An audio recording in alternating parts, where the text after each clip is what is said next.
Welcome to The Dice Tower, a video podcast about board games and the people who play them. This is a special episode of The Dice Tower in which Tom and Melody Vasel talk about their top 100 games. And now, here are your hosts, Tom, Melody, and Holly Vasel.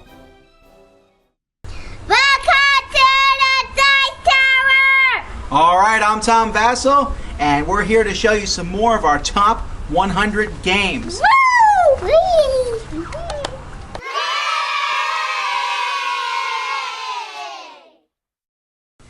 I like Squeaky because you try to capture other mice and you also try to get to the cheese.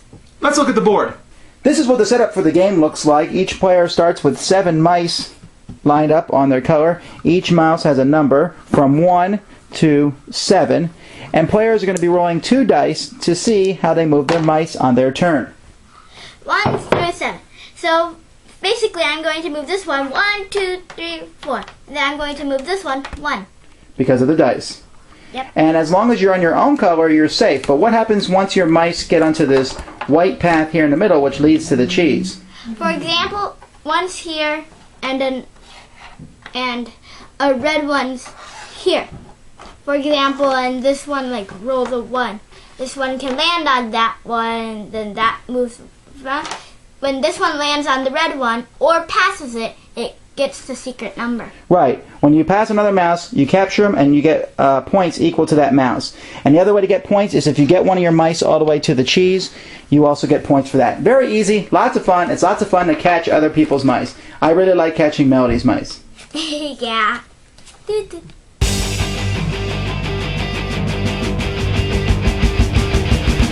I like biking quite a bit, although I've never biked in a professional race, and I certainly hope that it's not like the picture on the box of Reifen Breite. But in this game, players are taking bicyclists and biking around a board, and they're doing so by rolling dice, which sounds really old and generic. Rolling dice move pieces, and that would be because that determines how far you go. But other bikers can come behind you and they can use your force and just slide in right behind you. So if you roll well, they'll follow you. If you don't roll well, then they have to decide maybe not to follow you and move around you. And players also have cards that they can play instead of rolling the dice. I really enjoy this game. It's very light but very fun. You have 4 races, so even if you're first racer, you don't come in first place, you could still win overall if you manage to get all 4 of them across the line. There's a couple of tracks on the board. I wish there was more tracks. I wish someone would pick this up and start putting out tracks like they do for Formula Day. A great racing game. Reifen Breite.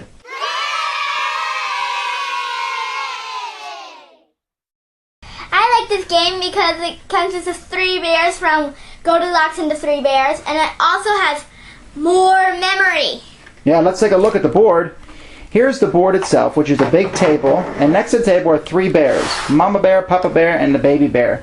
On a player's turn, they roll the die, and then when they roll the die, they can move one of the bears the number of spaces that they roll on the die. Now, if she just rolled the bear symbol on the die, she can move any bear to any spot she wants. So go ahead and move one of the bears, and then she turns over the tile next to that bear.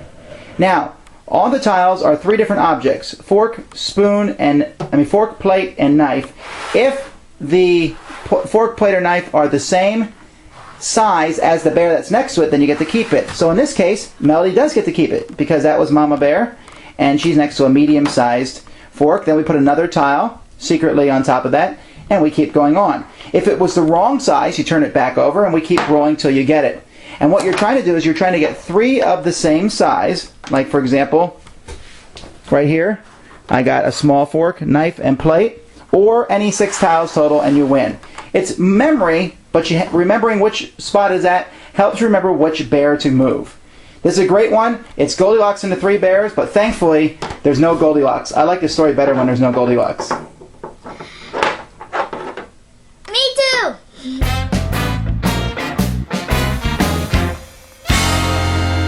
Blue Moon City has gone up and down on my top 100. First it started around 90, then went down up to 30. I like it a lot because it's a good introductory game, but it's also a a game that's very simple to play and enjoyable, and it's dropped down, not so much because I dislike it. It's still my top 100. I still think it's a fantastic game, but I just don't play it nearly as much as I used to, so I took that into account.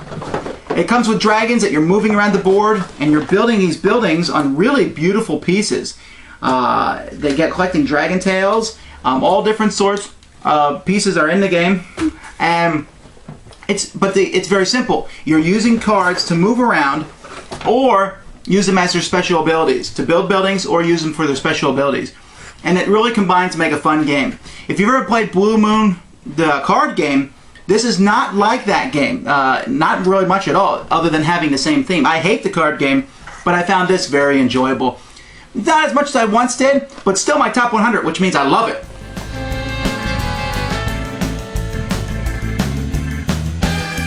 Oh, so this is your next favorite game. King Kong! What? No, why do you like the King Kong? No. What? Looks like Incredible Hulk, actually. Look inside. Ah. Now, the reason we don't have the box for this game, Pet Detectives, anymore is why? I used it as my lunchbox. Yeah, long time ago. it actually comes in a lunchbox, and so Melody wanted to use it as a lunchbox, so we put the game in a tin, and she used the lunchbox until the lunchbox was destroyed.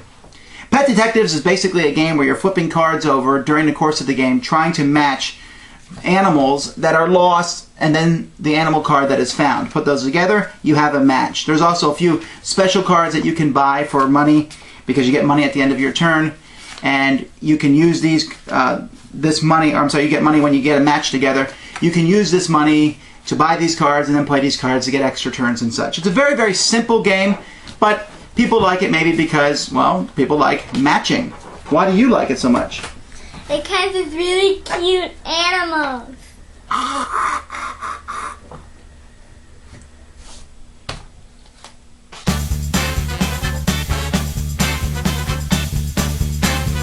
Vegas Showdown has traveled farther than most games on the list. I played this just before I did my first top 100 list 5 years ago, and when I first played this, I would not have picked it for my top 500. I hated the game when I first played it.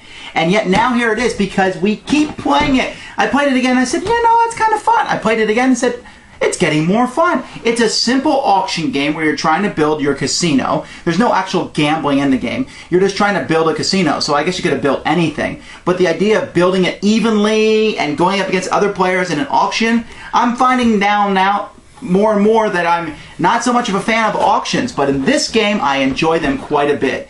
It has some components that could have used some work. Man, this could have been one of the best ever. Days of Wonder should have printed this sucker. But as it is, it's still a wonderful game. Plays at the 5 very well. If you can find a copy of it, they're not too hard to find. I would certainly recommend picking one up. All right, well, that's more of our top 100 games. Until next time, I'm Tom Vasel.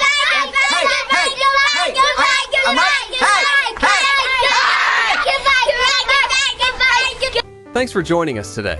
For more written, audio, and video reviews, as well as the #1 board game podcast, check out the website at www.thedicetower.com.